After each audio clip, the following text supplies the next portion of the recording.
कार चलेगी कार चलेगी कार चलेगी, फिर से ठाकुर अकबर की सरकार बनेगी। अरे का हो दद्दू, का करत हा, का बोलत हा? कार चलेगी कहाँ कार चलेगी? अरे भैया अपने ठाकुर अकबर सिंह के फिर से सरकार बनेगी और वो ठाकुर अकबर भैया के चुनाव निशान कार बना तो कारें न चली। अच्छा चुनाव चिन्ह कार बा? हाँ बेटुआ चुनाव निशान कार बा। तो दादा आपकी चुनाव चिन्ह कारे पे मोहर लगावे के बा ना? हाँ बेटुआ चुनाव निशान कार जहाँ दिखाए वही मोहर लगा दियो और अपने नहीं पूरे घर भर का बता दियो कि ठाकुर अकबर भैया के चुनाव निशान कार बा और कारे पे मोहर लगावे के बा। तो ठीक है दादा, अकबर भैया जिंदाबाद जिंदाबाद जिंदाबाद, गुड़िया देवी जिंदाबाद जिंदाबाद जिंदाबाद, चुनाव चिन्ह कार जिंदाबाद जिंदाबाद, ग्राम सभा अंधावा की जनता जिंदाबाद जिंदाबाद, अकबर भैया जिंदाबाद जिंदाबाद जिंदाबाद। जी हाँ दोस्तों, ग्राम सभा अंधावा से प्रत्याशी गुड़िया देवी समर्थक ठाकुर अकबर सिंह सेठ जी का चुनाव चिन्ह कार है। सुन लीजिए ध्यान से, चुनाव चिन्ह कार है। तो इस बार चुनाव चिन्ह कार पर मोहर लगाकर भारी मतों से विजयी बनाना है और अपने दिल के दुलारे भैया अकबर को प्रधान बनाना है। मैं आपका भाई अवधी भोजपुरी गायक विकास पांडे भेज रहा हूँ एक धमाकेदार गीत, सुने और ठाकुर अकबर भैया को अपना आशीर्वाद जरूर दें। आसरा म्यूजिक।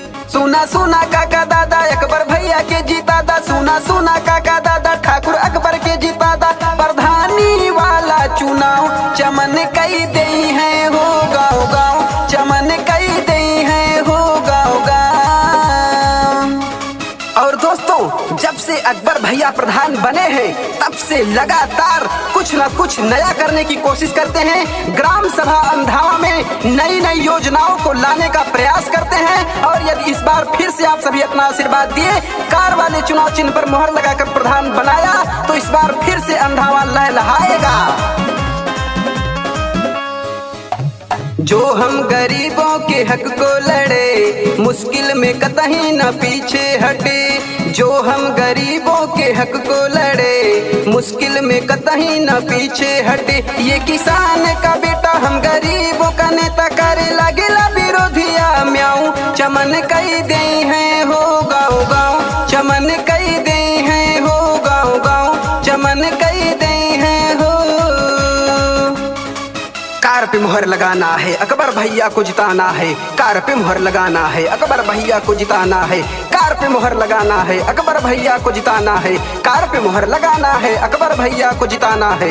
अकबर भैया जिंदाबाद जिंदाबाद जिंदाबाद, गुड़िया देवी जिंदाबाद जिंदाबाद जिंदाबाद, चुनाव चिन्ह कार जिंदाबाद जिंदाबाद। जन जन के चहेता है ये, इस बार भी पक्के विजेता है ये। जन जन के चहेता है ये, इस बार भी पक्के विजेता है ये। इनके सर पे होगा ताज, ठाकुर अकबर जिंदाबाद, ना ही लगे हैं विरोधियन के दांव, चमन कई दे हैं हो गाँव गाँव, चमन कई दे हैं हो गाँव गाँव, चमन कई दे हैं हो। बड़े बुजुर्गों का आशीर्वाद लेकर इस बार फिर से ग्राम सभा अंधावा से ठाकुर अकबर सिंह का झंडा लहराएगा। लेकिन उसके पहले आप सभी को अपना प्यार दुलार स्नेह ठाकुर अकबर भैया को चुनाव चिन्ह कार पर मोहर लगाकर देना होगा। ठाकुर अकबर भैया जिंदाबाद जिंदाबाद।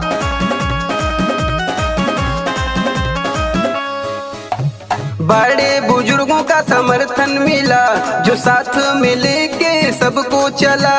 बड़े बुजुर्गों का समर्थन मिला, जो साथ में लेके सबको चला। गाँव गाँव बनेगा सबका चेहरा खिलेगा, जन जन का यही पैगाम, चमन कई दे हैं हो गाँव गाँव, चमन कई दे हैं हो गाँव गाँव, चमन कई दे हैं हो।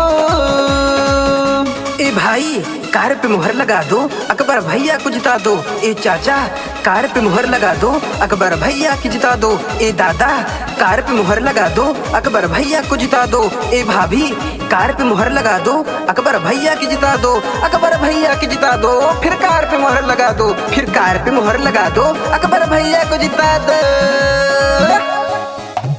जब से भैया प्रधान हुए क्षेत्र में सबके काम किए। जब से भैया प्रधान हुए क्षेत्र में सबके काम किए। गांव गांव की बुढ़ऊ काका बहन बेटियां और दादा सब जपे अकबर भैया के नाम। चमन कई दे हैं हो गाँव गाँव, चमन कई